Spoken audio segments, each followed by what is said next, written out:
Okay, today we'll see what is testing and what is calibration. So coming to calibration, so calibration is a process of comparing the known measurement with an unknown measurement. So if you take the instruments, it is a comparison between the standard and the unit under test. By comparing the standard instrument with the unit under test, we are going to be deriving some of the characteristics of the unknown instrument or the unit under test, like accuracy, precision, repeatability, hysteresis, zero drift, etc. So coming to accuracy, so it is a degree of closeness of the measured value to the true value. Precision is the degree of agreement within a group of readings. It is a measure of repeatability.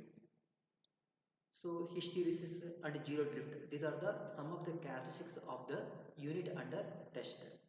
So here some of the committees are going to be giving the accuracy ratios of the standard instrument and the unit under test. The accuracy ratios will be in the ratio of 3:1. So 3:1 means the accuracy of the standard instrument should be 3 times the accuracy of the unknown instrument or the unit under test. So these standards should be traceable. Traceable here means these standards should be accepted by the national or international organizations. So why calibration is important? So the accuracy of all measuring devices degrade over time. So it is called as the aging effect. So whenever we are going to be using the instruments repeatedly for a large number of days or years, the accuracy of the instrument will be gradually degraded.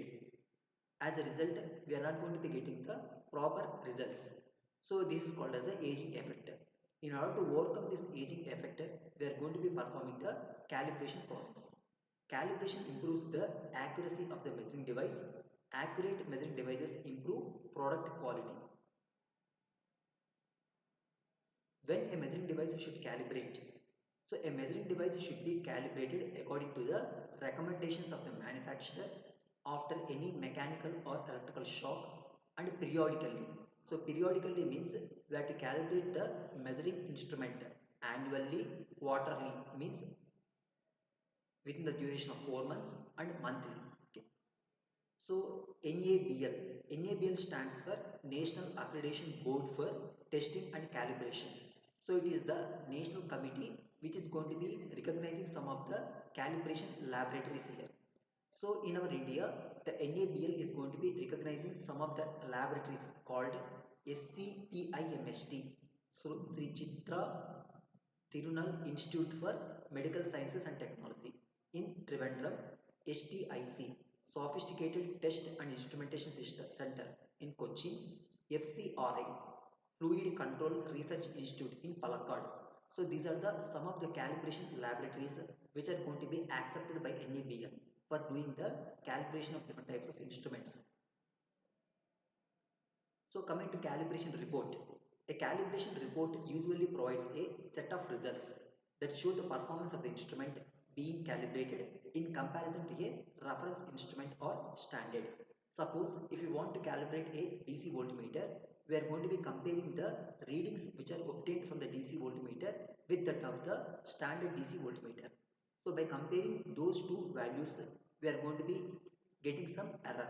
So based upon that error, the instrument is going to be calibrated. So measurements are recorded for each function, range and points tested, and the uncertainty of each measurement is reported. So here uncertainty means it is the amount of error that is going to be obtained in between the standard instrument and the unit under test. So that dapper column is called as the calibration report. Coming to calibration certificates, so it is a certificate which is given by NABL to the particular instrument, that is unit under test, after the completion of the calibration process. So a calibration certificate usually states the compliance of an instrument with the manufacturer's specification. Okay. So after getting the certificate, then the instrument will be ready for the measurement of any physical quantity.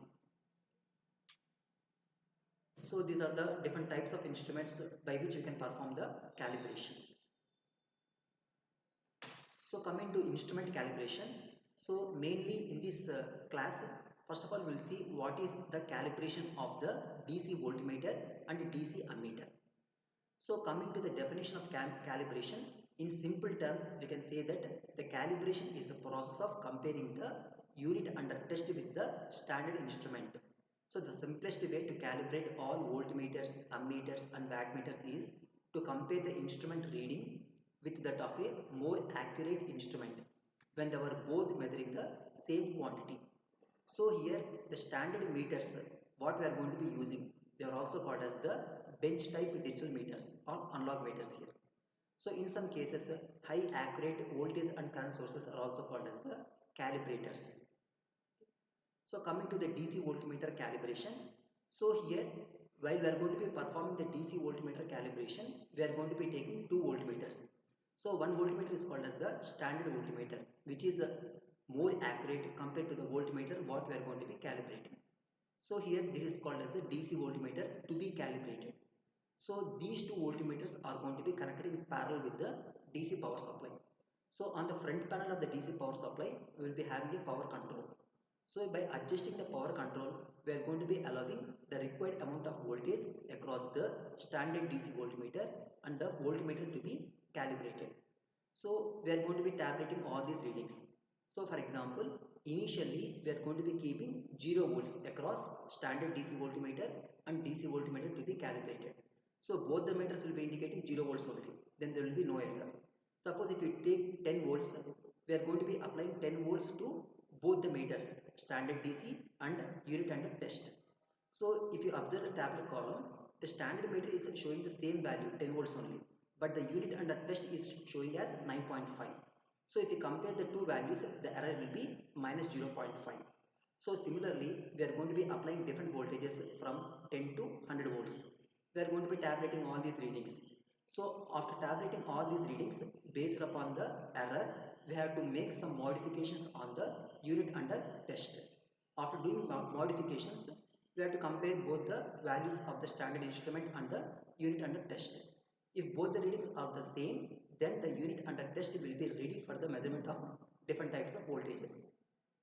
So this is a simple way of calibrating any instrument here.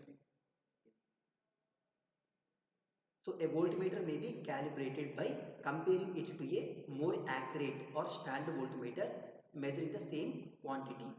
So the accuracy of the standard instrument should be at least 4 times better than the instrument to be calibrated. So here we have seen the different types of committees which are going to be accredited by NABL. So those committees are going to be giving some ratio like 3:1. 3:1 means the accuracy of the standard instrument should be 3 times better than the accuracy of the unit under test. So if you come to the digital voltmeters, it is very easy to calibrate the digital voltmeters compared to analog voltmeters. So on the front panel of the digital voltmeter, we will be having a knob called as calibration knob. So by adjusting that calibration knob, we can make the calibration. Suppose for the digital voltmeter, if there is no voltage applied, then the value displayed on the screen should be 0 volts only. But it is showing some minute voltages like 0.03. So if you want to make that voltage to 0 volts, by adjusting the calibration knob, we can make that 0.03 volts to 0 volts. That is, in simple way, we can say that the digital voltmeters are somewhat easy to calibrate compared to analog voltmeters. So coming to DC ammeter calibration, so it is also the same as that of the DC voltmeter calibration. But the basic difference here is, so here the ammeters should be connected in series, whereas the voltmeters should be connected in parallel with the DC power supply. So here also same. So here extra we are going to be using the current limiting resistor here. Suppose if there is no power control on the front panel of DC power supply instrument, we have to use the current limiting resistor. If there is a power control, there is no need of using the current limiting resistor here. So by choosing the suitable value of this current limiting resistor, we can allow the suitable value of current to flow across the ammeters here. So and then we are going to be comparing the readings of the standard DC ammeter and the DC ammeter to be calibrated here. So by comparing these two readings, we can find out the amount of error that should be corrected in the DC ammeter to be calibrated here. Okay. So finally, first we'll see about how can we calibrate the oscilloscope. So this oscilloscope acts like a eye of an electronic engineer.